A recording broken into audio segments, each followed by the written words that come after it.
सुधी श्रोताओं, संप्रति हम सब ऋग्वेद के प्रथम मंडल के 92वें सूक्त के 15वें मंत्र की व्याख्या में प्रवेश करने जा रहे हैं। यह मंत्र उष्णिक नामक छंद में निबद्ध है। मंत्र दृष्टा ऋषि हैं गौतम राहुगण और देवता हैं उषा। मंत्र का शीर्षक अथवा विषय है उषा से सौभाग्य की कामना। उषा का देवस्वरूप अथवा उनका देवता का जो कॉन्सेप्शन है, तद विषय का उदाहरण है, उससे हम सब परिचित हो चुके हैं। उषा प्रातकाल का झुलफुला काल होता है। उस समय शक्ति का स्रोत प्रकृति में फूट पड़ता है और जो ऑक्सीजन लेवल है जिसकी बड़ी चर्चा आजकल है, वो उषा काल में प्रचुर मात्रा में होता है, जो कि स्वास्थ्यप्रद होता है, चेतनाप्रद होता है। ऋषियों ने इसको बहुत पहले पहचान लिया था और इसलिए उषा को एक देवी मान करके उसकी उपासना की थी। तो और यह तो हम लोग जान चुके हैं कि सृष्टि शक्ति से चल रही है और भिन्न भिन्न समयों में भिन्न भिन्न शक्तियां जागृत होती हैं। उषा और निशा दोनों बहन हैं, तो दोनों शक्ति की स्रोत हैं। निशा में व्यक्ति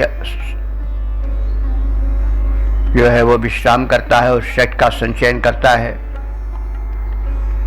और उषा काल में प्रकृति में व्याप्त शक्ति का प्रवाह सक्रिय होता है। इन सब बातों को ध्यान में रख करके ऋषियों ने प्रातः जागरण को बड़ा महत्व दिया है और कर्म में लग जाने को बड़ा महत्व दिया है। हमें इन सब नियमों पर आना होगा यदि हमको स्वस्थ जीवन और सुखी जीवन, कर्मठ जीवन बिताना है। तो उषा से सौभाग्य की कामना इस अर्थ को वहन करने वाले मंत्र का सर्वप्रथम पाठ हो जाए। ओम युक्ष्वाहि वाजनीवत् त्याश्वा अद्यारुणा उषः अथा नो विश्वा सौभगान्या वह। शब्दार्थ से परिचय प्राप्त करें। वाजिनी वती उषा। वाज कहते हैं शक्ति को भी, वाज कहते हैं अन्न को भी, और वाज जो है वो सौभाग्य को भी कहते हैं, वैभव को भी कहते हैं। तो ये सभी अर्थ लागू होते हैं इस प्रसंग में।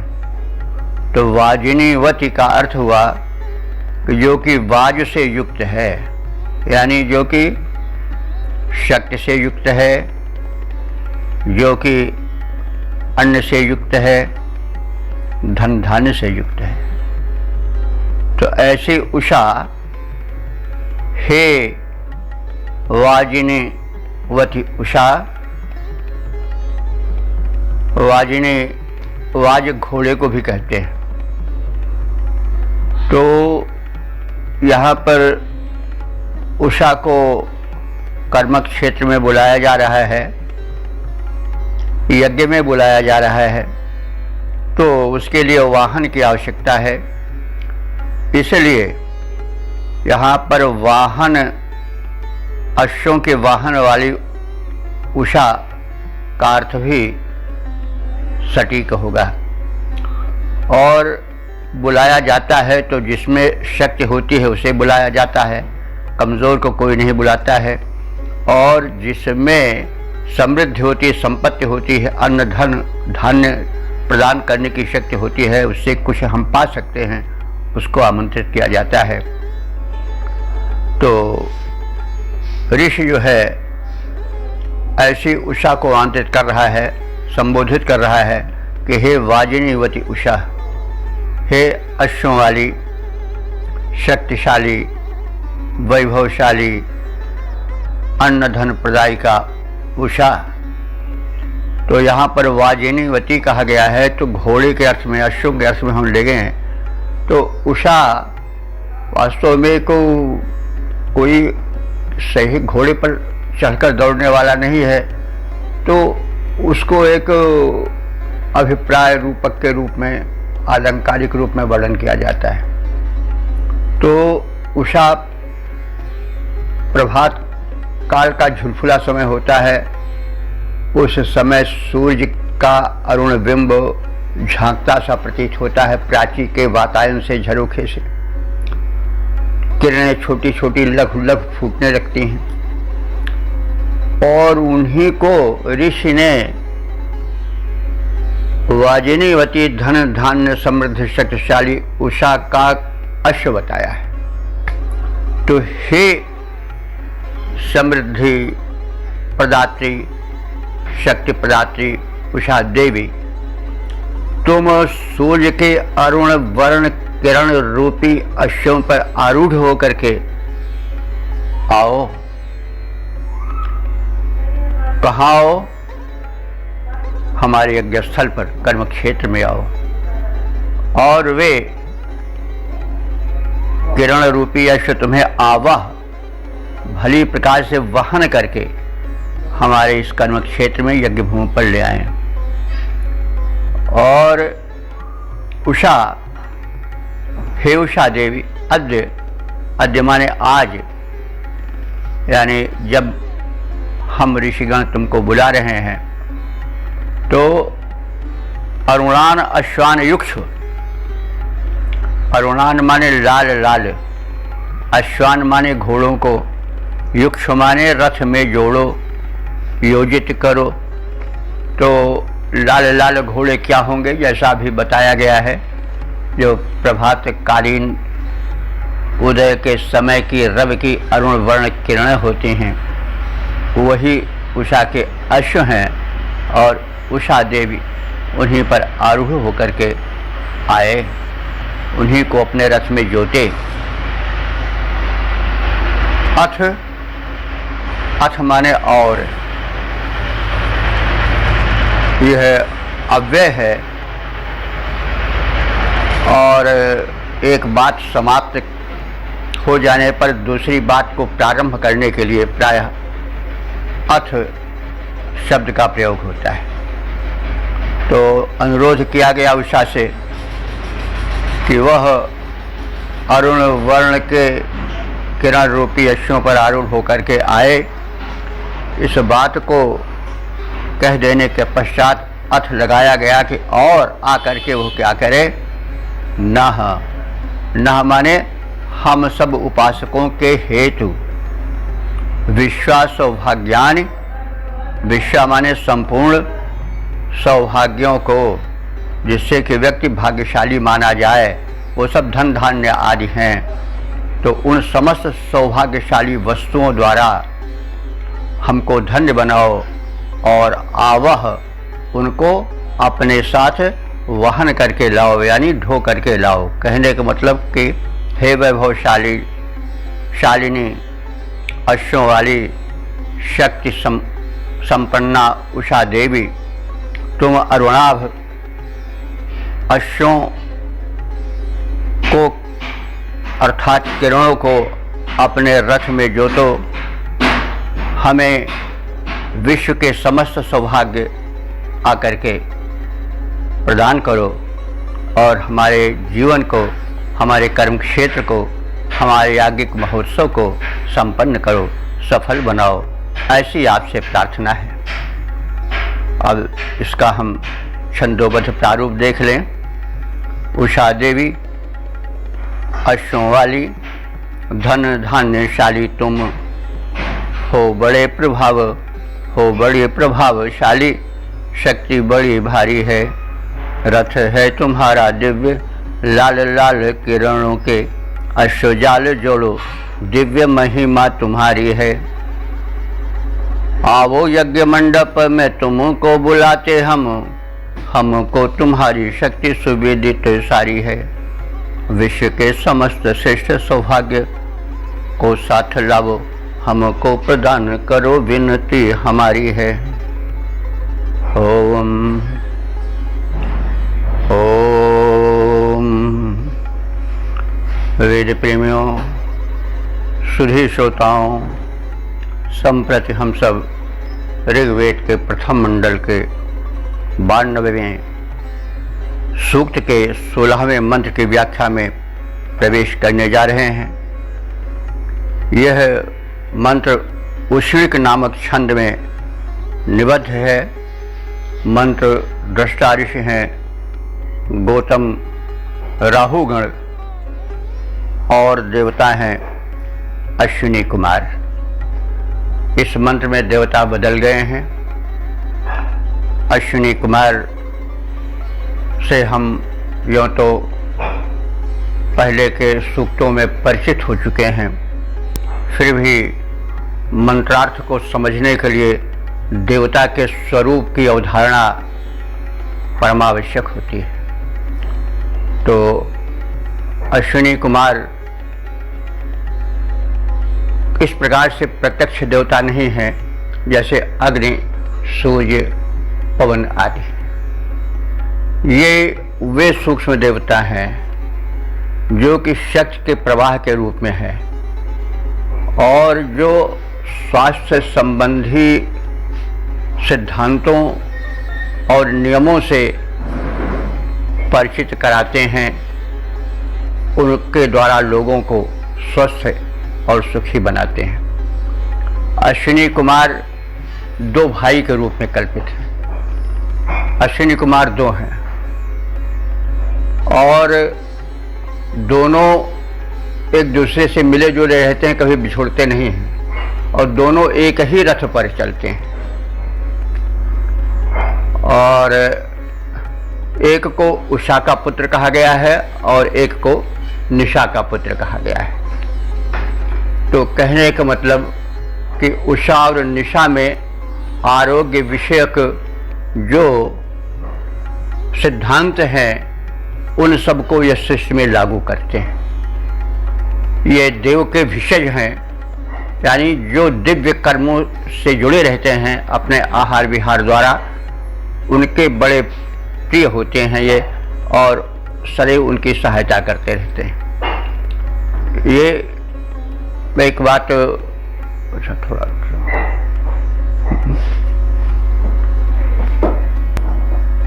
अश्विनी कुमार दो हैं, इस विषय में स्पष्ट कर देना आवश्यक है कि दो क्या है। अश्विनी कुमार देव भिषज हैं, तो भिषज का दो प्रारूप होता है।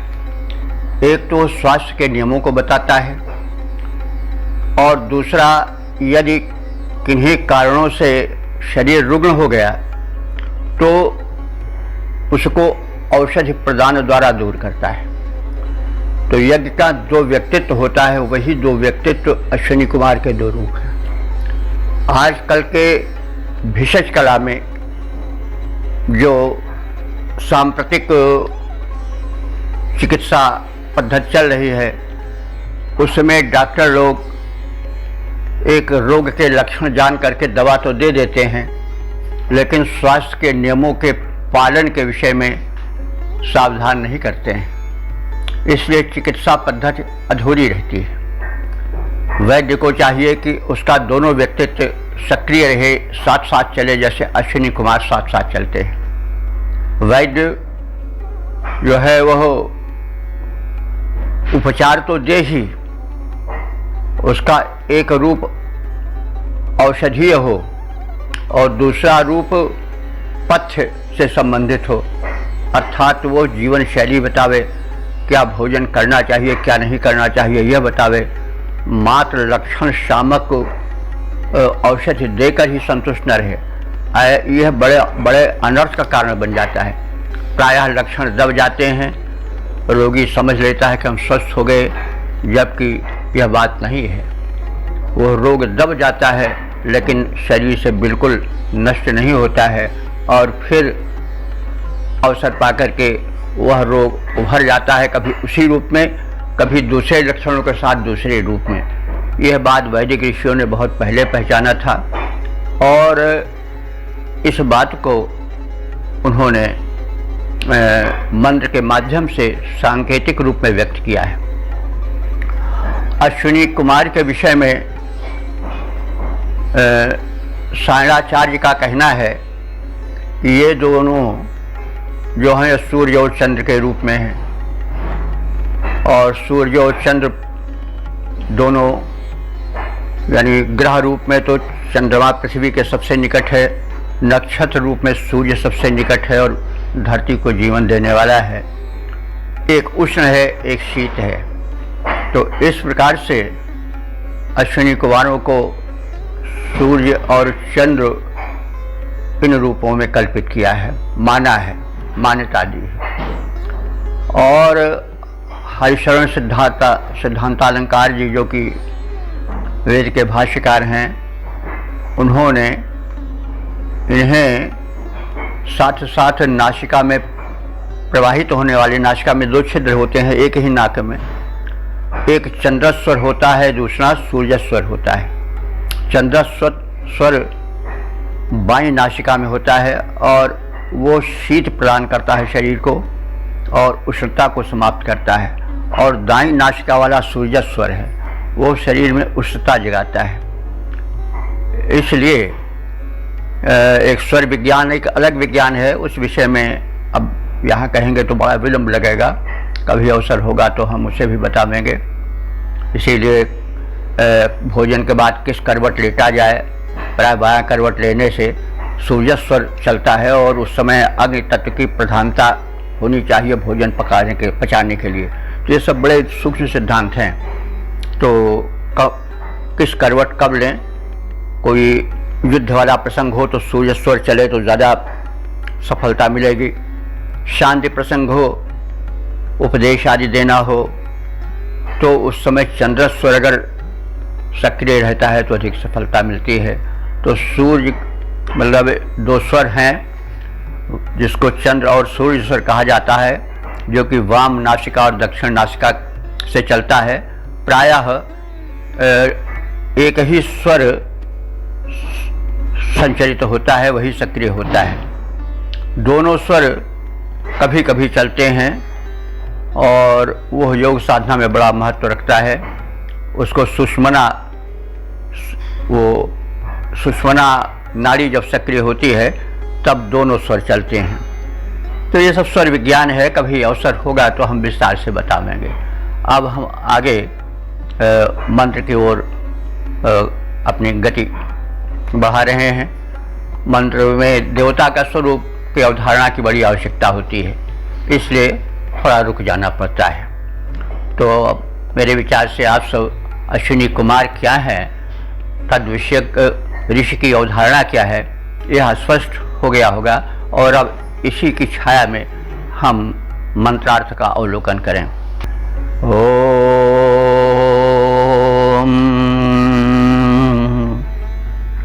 अश्विना वर्तिरस्मदा गोमदस्रा हिरण्यवत् अर्वाग्रथं समनसा नियच्छतम्। शब्दार्थ से परिचय प्राप्त करें। अश्विना, हे दोनों अश्विनी कुमार। अश्विना द्विवचन है। ये अगर लौकिक संस्कृत में होता तो अश्विनव होता, लेकिन वैदिक संस्कृत में अश्विना हो जाता है। ये थोड़ा व्याकरणिक भेद है दोनों भाषाओं में। तो अश्विनव का मतलब अश्विना, हे दोनों अश्विनी कुमारों। दसरा, दसरा कहते हैं शत्रुनाशक, शत्रु संहारक। तुम दोनों शत्रु संहारक हो। तो यहाँ पर शत्रु समरस्थल वाला लेना अधिक उपयुक्त इसलिए नहीं है कि वैद्य हैं, वैद्य लड़ाई झगड़े से दूर रहते हैं, युद्ध में उनकी उपयोगिता नहीं है। लेकिन एक युद्ध है, रोगों से लड़ना भी तो युद्ध ही करना है।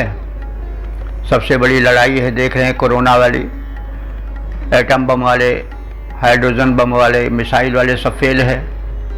इस समय तो वैद्य ही सबसे बड़े इस रोग के शत्रु हैं, उनके शामक हैं। तो इसलिए यहाँ पर दस्रा शब्द जो है शत्रुनाशक अर्थ देने वाला है। वह युद्धस्थल के शत्रुओं से नहीं, वरन रोग को मिटाने या रोग के जो कीटाणु हैं उनको शत्रु मानकर चलने वाले जो हैं वो। तो हे अश्विनी कुमारो, तुम दस्रा हो, यानी रोग रूपी शत्रुओं के विनाश करने वाले हो। और समनसा, तुम दोनों समान विचारों वाले, समान मन वाले हो। जब तक समान विचार नहीं होगा तब तक काम नहीं बनेगा। दो हैं, दो बातें, दो राहें पकड़े तो नहीं ठीक है। जैसे अभी बताया गया है कि ये दोनों जो हैं दो, एक ही वैद्य के दो व्यक्तित्व हैं, एक ही चिकित्सक के दो रूप हैं। चिकित्सक का एक रूप होता है कि वह रोग को पहचानता है, और दूसरा होता है रोग को पहचान करके तदनुकूल औषधि देना, और फिर जीवन में पथ्यापथ्य का भेद बताना, स्वास्थ्य के नियमों को बताना। तो ये सब वैद्य के व्यक्तित्व हैं। तो उसके ये दो व्यक्तित्व हैं, ये दो अश्विनी कुमार हैं। तो ये शत्रुनाशक हैं, और शरीर को जो रुग्ण बनाते हैं, वे चाहे आदि व्याधि हों, चाहे विकृत दिनचर्या हो, चाहे विकृत अन्न का भोजन हो या पान हो विकृत, उन सबको समनसा माने एक विचार से, एक ही व्यक्तित्व होकर के, दो के एक ही व्यक्तित्व होकर के उसको दूर करने का उपाय बताते हैं। इसलिए समनसा शब्द यहाँ पर, यानी समान मनोवृत्ति वाले। तो ये दोनों अश्विनी कुमार दस्रा हैं और समनसा हैं, यानी रोग रूपी शत्रुओं के विनाशक हैं, और चिकित्सक कर्म में दोनों एक होकर के चलने वाले हैं। और फिर उनका वैशिष्ट्य क्या है कि गोमत, गो माने होता है गाय, गोधन बहुत बड़ा धन माना जाता था, अथवा गोमत माने, गो माने इंद्रिय भी होता है। तो ये सबल इंद्रिय वाले हैं। जब वैद्य की इंद्रियां सबल होंगी तभी तो वह अच्छी तरह से ध्यानपूर्वक पूरी मेधा शक्ति लगा करके जो है रोग को पहचान सकेगा और उपचार सुनिश्चित कर सकेगा। तो इसलिए वो, हे अश्विनी कुमार, तुम गोमत हो, यानी सशक्त इंद्रिय वाले हो। क्योंकि ज्ञान योगी वैद्य रोगी सूर्य पीठी घावरे, अगर वैद्य रोगी है तो फिर ज़रूर कुछ उसमें कमी है। तो इसलिए वैद्य को भी सबसे पहले गोमत माने सशक्त इंद्रियों वाली होना चाहिए। अथवा जब शरीर स्वस्थ रहेगा तो गोधन, जो सबसे बड़ा धन था वैदिक युग का, वो मिलेगा। और वो गोमत हैं, यानी उनके पास गोधन भी है। जब स्वास्थ्य रहेगा तो गोधन मिलेगा ही।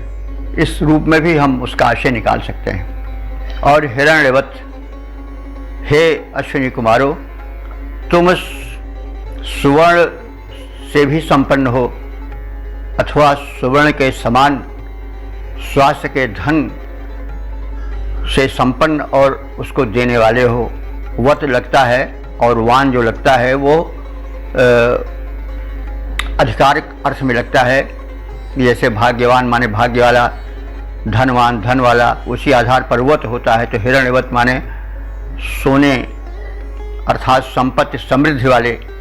तो स्वास्थ्य ही सबसे बड़ा धन है, हेल्थ इज वेल्थ। और जो वैद्य हैं, अश्विनी कुमार हैं, वो स्वर्ण प्रदान करने वाले हैं। जब स्वस्थ व्यक्ति रहेगा तो स्वर्ण तो उसके पीछे पीछे दौड़ेगा। तन मन से स्वस्थ व्यक्ति के पीछे धन तो चलेगा ही, चाहे विद्या धन हो, चाहे बुद्धि धन हो, चाहे ज्ञान धन हो, चाहे स्वास्थ्य धन हो, चाहे जो भी धन हो, लौकिक, पारलौकिक, भौतिक, आध्यात्मिक, सभी धन स्वास्थ्य के पीछे रहते हैं। इसलिए हेल्थ इज वेल्थ, स्वास्थ्य स्वयं में एक धन है।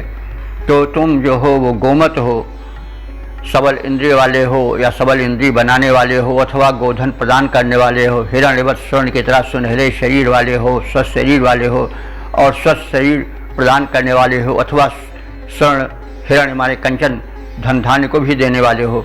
इस प्रकार से हम शब्दार्थ कर सकते हैं, उससे भाव से में प्रवेश कर सकते हैं। और इस प्रकार से हे अश्विनी कुमारो, तुम सबल हो, समर्थ हो, सशक्त हो, तो असमत वर्ति अब अपना उद्देश्य बता रहा है ऋषि अथवा उपासक कि इन वैशिष्टों से युक्त आप सब हे दोनों अश्विनी कुमारो, असमत माने हमारे, वर्ति माने घर में, माने आ जाओ। वर्ति माने घर इसलिए है कि उसमें आदमी वर्त माने व्यवहार, वर्तन, आवर्तन करता है, घर में आता जाता है, व्यवहार करता है, इसलिए उसको वर्त कहा गया है। तो वर्त माने आवास या घर। तो तुम हमारे घर में आओ, हमारे शरीर रूपी भवन में आओ, अथवा हमारे यज्ञस्थल में आओ, अथवा हमारे कर्म क्षेत्र में आओ और हमारी सहायता करो।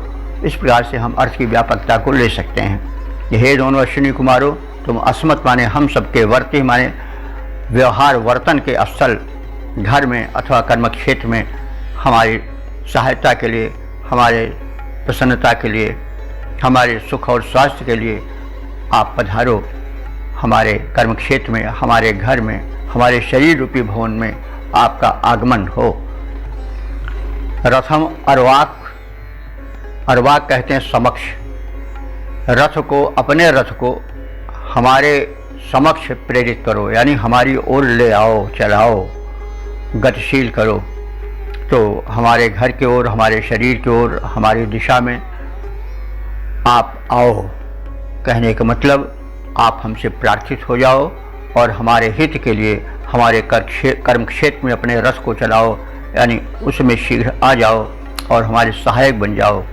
इस प्रकार से हे अश्विनी कुमारो, तुम दोनों शत्रुओं को, यहाँ पर शत्रु से मतलब रोग रूपी शत्रुओं के नाश करने वाले हो, और तुम दोनों हे अश्विनी कुमारो समान विचार वाले हो, यानी तुम में मत वैभिन्न नहीं होता, तुम्हारा व्यक्तित्व विभाजित नहीं है, बटा हुआ नहीं है, परस्पर विरोधी नहीं है। तो तुम समान विचारों वाले, समान चिंतना वाले, मिलजुल कर काम करने वाले हो। तुम दोनों हमें गोधन दो, अथवा हमारी इंद्रियों को पुष्ट बनाकर इंद्रिय रूपी धन से हमें संपन्न करो, और हमें सुवर्ण से, धन धान्य से युक्त करो, और हमारे घर पर आओ, हमारे कर्म क्षेत्र में उतरो, हमारे शरीर में तुम्हारा निवास हो, और अपने आगमन के साधन रथ को हमारी दिशा में मोड़ो, यानी हमारे हित के लिए आप आगमन करो। यह भाव है। अब इस मंत्र के छंदोबद्ध प्रारूप का भी अवलोकन कर लिया जाए। अश्विनी कुमारो, तुम दोनों शत्रुनाशक कहो। अश्विनी कुमारो, तुम दोनों शत्रुनाशक कहो। शत्रुनाश वाला निज रूप दिखलाइए, और दोनों संगठित हो, समान दृष्टि दोनों की है। एकता का पाठ हम सबको पढ़ाइए। गोधन सुवर्ण की प्रचुरता तुम्हारे पास है, उन्हें धार कर मेरे घर पर आइए, और हमें अपनाइए, लगाइए न देर। अब रथ को हमारी ओर कृपया चलाइए, रथ को हमारी ओर कृपया चलाइए। ओम ओम। वेद प्रेमियों, सुधी श्रोताओं, संप्रति हम सब ऋग्वेद के प्रथम मंडल के 92वें सूक्त के 17वें मंत्र की व्याख्या में प्रवेश करने जा रहे हैं। इस मंत्र के दृष्टा ऋषि हैं गौतम राहुगण, देवता हैं अश्विनी कुमार और छंद है उष्णिक। अब हम इसके शीर्षक को जानें। इस मंत्र का वर्ण विषय है अश्विनी कुमार स्वास्थ्यप्रद पुष्टान्न लेकर स्वर्ग से हमारे यज्ञ स्थल अथवा कर्म क्षेत्र में पधारें। अब संबंधित मंत्र का सर्वप्रथम पाठ हो जाए। ओम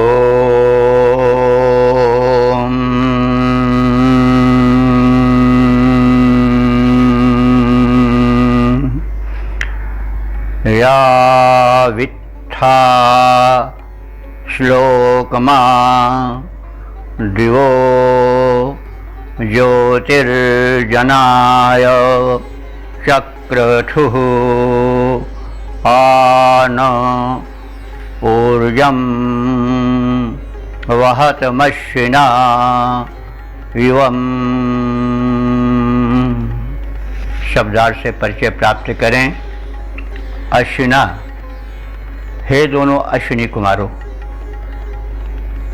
इत्था माने इस प्रकार, यौ माने जो तुम दोनों, यह यौ तो इस प्रकार जो तुम दोनों अश्विनी कुमारों। श्लोकम, श्लोक कहते हैं प्रशंसनीय सराहनीय को। श्लोक हम लोग जानते हैं एक प्रकार का छंद है, भाई ये श्लोक पाठ कर रहे हैं, लेकिन उसका शब्दार्थ होता है प्रशंसा या प्रशंसित, सराहनीय। तो यहाँ पर सराहनीय के रूप में श्लोक शब्द का प्रयोग हुआ है, तो श्लोक है वो।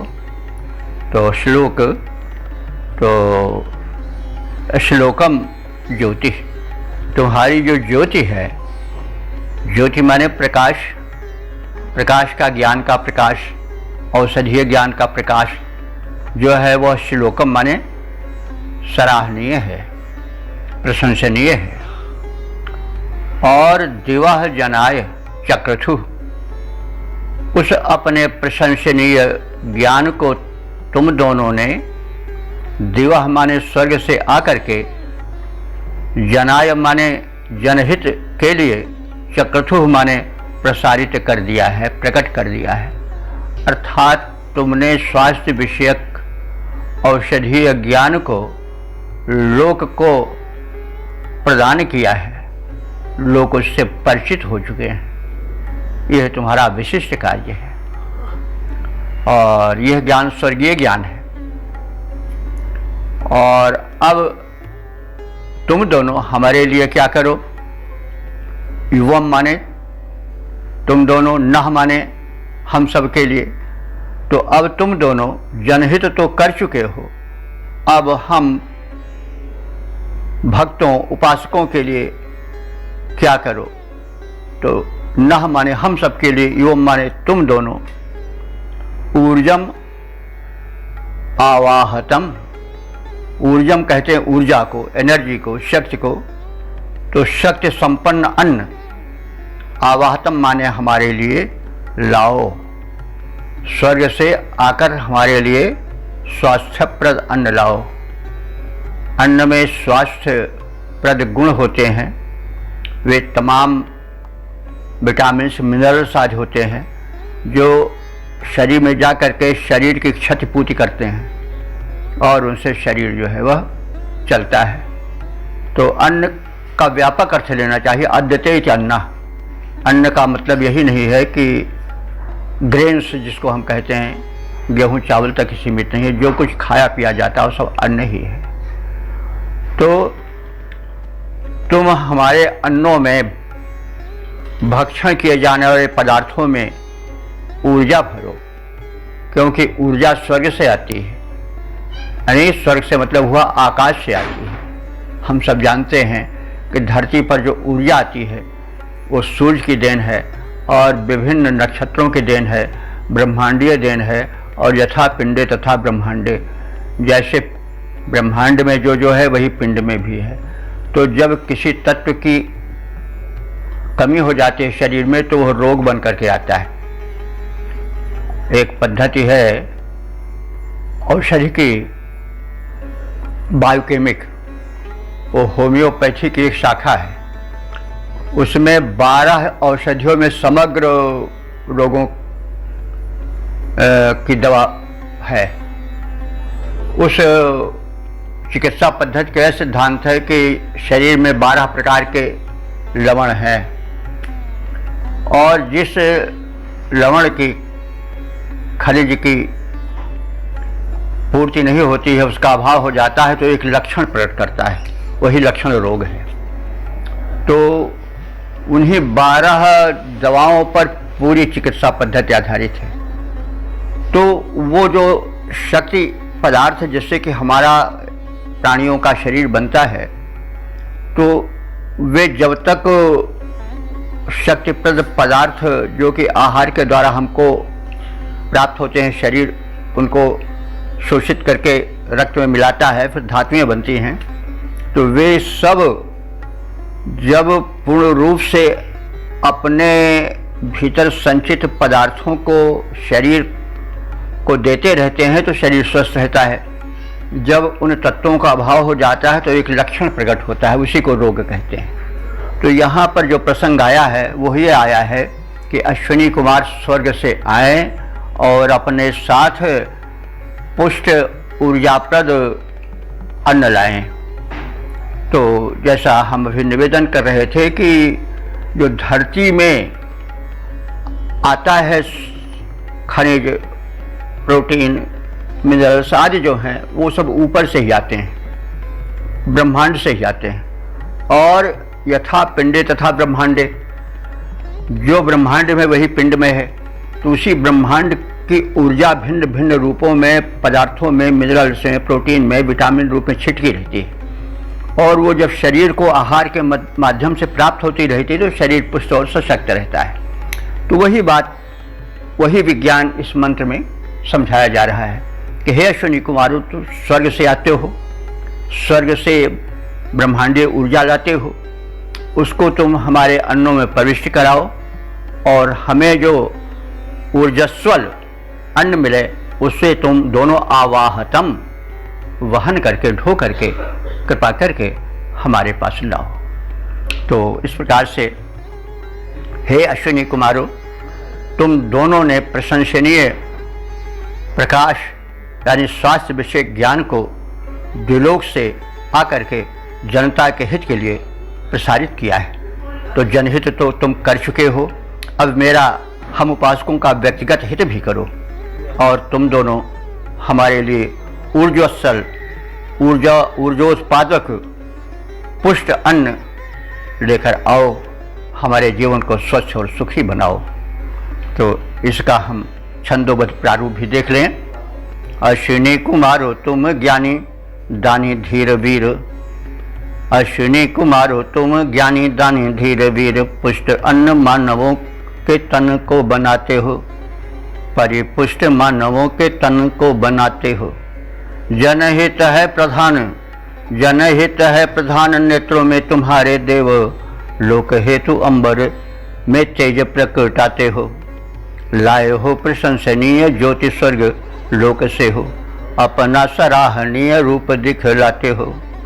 बलप्रद पुष्टयन्न लेकर के आवो साथ, नाथ तुम लोक हेतु जीवन बिताते हो, नाथ तुम लोक हेतु जीवन बिताते हो। वेद प्रेमियों, सुधी श्रोताओं, संप्रति हम सब ऋग्वेद के प्रथम मंडल के 92वें सूक्त के 18वें मंत्र की व्याख्या में प्रवेश करने जा रहे हैं। यह मंत्र जो है वह उष्णिक नामक छंद में निबद्ध है। मंत्र दृष्टा ऋषि गौतम राहु गण हैं, देवता अश्विनी कुमार हैं और इस मंत्र का विषय है अथवा शीर्षक है प्रावहातिक शक्ति प्रवाह रूपी अश्व पर आरूढ़ अश्विनी कुमार उपासकों के कर्म क्षेत्र में पधारें। अब संबंधित मंत्र का प्रथम पाठ हो जाए। ओम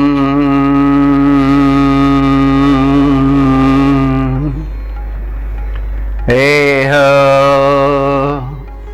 देवा मयो भुवा दस्रा हिरण्यवर्तनी उषर्बुधो वहन्तु सोम पीते। शब्दार्थ से परिचय प्राप्त करें। उषर्बुधा, उषर्बुधा माने उषा काल में जग जाने वाले।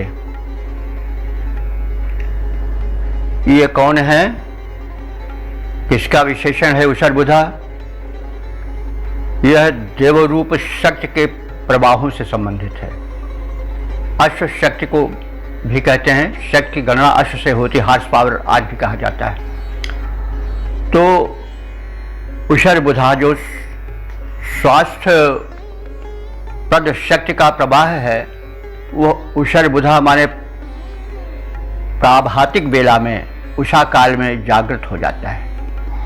मतलब क्या हुआ कि जो ये प्राभातिक बेला है, उषा काल की बेला है, झुलफुले काल की बेला है, तो अब ब्राह्म बेला है, ब्राह्म मुहूर्त है, यह बड़ा ही शक्तिप्रद होता है।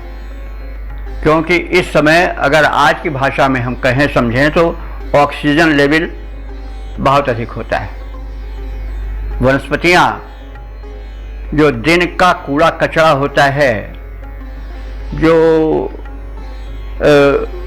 अनेक दूषित वायु होते हैं, कार्बोहाइड्रेट या इस प्रकार के रूप में जो हानिप्रद हैं, वे सब सोख ली जाती हैं। और जो वृक्ष वनस्पतियां हैं वो ऑक्सीजन भर देती है वातावरण में। यह नियम है प्रकृति का। तो यह जो प्राभातिक बेला होती है, झुलफुले वाली बेला, उषा काल जो होता है, उसमें ऑक्सीजन लेवल बहुत पर्याप्त मात्रा में होता है और शरीर के सुचारू संचालन के लिए प्राणवायु की बड़ी आवश्यकता होती है। इसीलिए ऑक्सीजन को प्राणवायु कहा जाता है।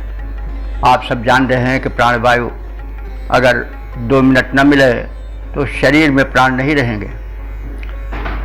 तो इसकी महत्ता सब लोग जानते हैं। ऋषियों ने इसको बहुत पहले पहचान लिया था। इसलिए संसार के साहित्य में उषा का वर्णन इस प्रकार कहीं नहीं कि उसको अलग से देवता मान करके उसकी पूजा की जाए। लेकिन हमारे त्रिकालदर्शी ऋषियों की मेधा ने इस काल की महत्ता को पहचाना और उसको देवत्व प्रदान किया। और शक्ति स्वयं स्त्रीवाची शब्द है, एनर्जी, शक्ति। तो उषा शक्ति प्रदा देवी है, इसलिए कि उसमें ऑक्सीजन लेवल बहुत अधिक होती है। और हम जब किसी को देवत्व प्रदान करते हैं तो उसके प्रति श्रद्धा और समर्पण जागृत हो जाता है। इसलिए इन्हें प्रकृति की संचालिका सुशक्तियों को देवत्व प्रदान किया गया है। इसका भी एक महत्व है। और यह वैदिक जो उद्भावना है बड़ी सटीक है। तो इसमें उषर्बुधा कहा गया है कि जो शक्ति के अश्व हैं वो उषा काल में विशेष रूप से जागृत होते हैं। तो हे अश्विनी कुमारो, तुम उषस काल में जागृत शक्ति रूपी अश्वों पर सवार होकर के माने इस हमारे यज्ञोत्सव में, महोत्सव में अथवा कर्म क्षेत्र में सोम पीते, सोमपान करने के लिए आगच्छ, आओ। सोम के विषय में बहुत कुछ कहा जा चुका है। सोम स्वयं शक्ति का एक प्रवाह है जो कि पदार्थों में व्याप्त रहता है। और वैद्य स्वयं अच्छा आहार ग्रहण करेगा तभी तो वो अच्छा और स्वास्थ्यप्रद आहार को ग्रहण करने की शिक्षा दे सकेगा। अगर स्वयं डॉक्टर भक्ष्य का सेवन करने वाला है तो उसका जीवन अधूरा है, वो अपने चिकित्सीय कर्म में दक्ष नहीं माना जा सकता। तो इसीलिए सोमपीतये, सोमपान के लिए, उपयोगी स्वास्थ्यप्रद पान सोम के लिए आमंत्रित किया जाता है देव वैद्य अश्विनी कुमारों को। तो वे रथ पर चढ़कर आवें, किस रथ पर? जो कि प्रभात कालीन ऊर्जा से संपन्न है, उसको एक घोड़े का रूप दिया जा रहा है, अश्व का रूप दिया जा रहा है। उस अश्व पर और उससे खींचे जाने वाले रथ पर आरूढ़ होकर के दोनों अश्विनी कुमार हमारे इस यज्ञ स्थल पर, कर्म क्षेत्र पर पधारे। दसरा देवा,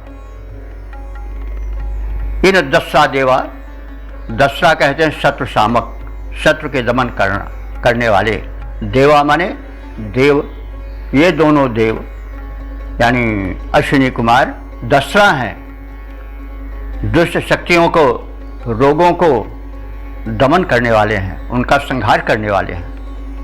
तो इन दोनों रोग रूपी शत्रुओं के संहारक अश्विनी कुमार देवों को ये प्रातःकालीन जगने वाले जो शक्ति के अश्व हैं वे लाए हैं हमारे यज्ञ स्थल पर, हमारे कर्म क्षेत्र में। और ये दोनों जो आरोग्य प्रदायक देवता हैं वो सुवर्णमय रथ वाले हैं।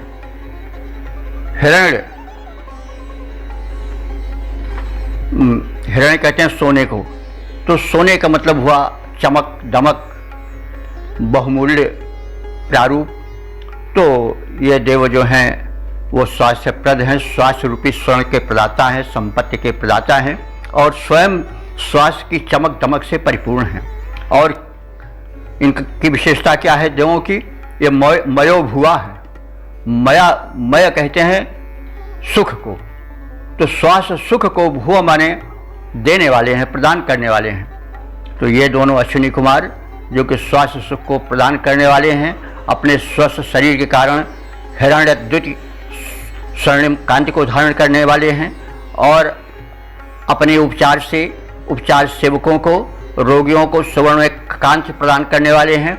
ऐसे देवों को ये जो है उषा काल में जागृत शक्ति रूपी यश वहन करके हमारे इस यज्ञ क्षेत्र में, हमारे इस कर्म स्थल पर लाएं। आवहंतु माने अच्छी तरह से भली प्रकार से ढो करके लावें, यानी उनको यहाँ पर पहुँचावें। किनको?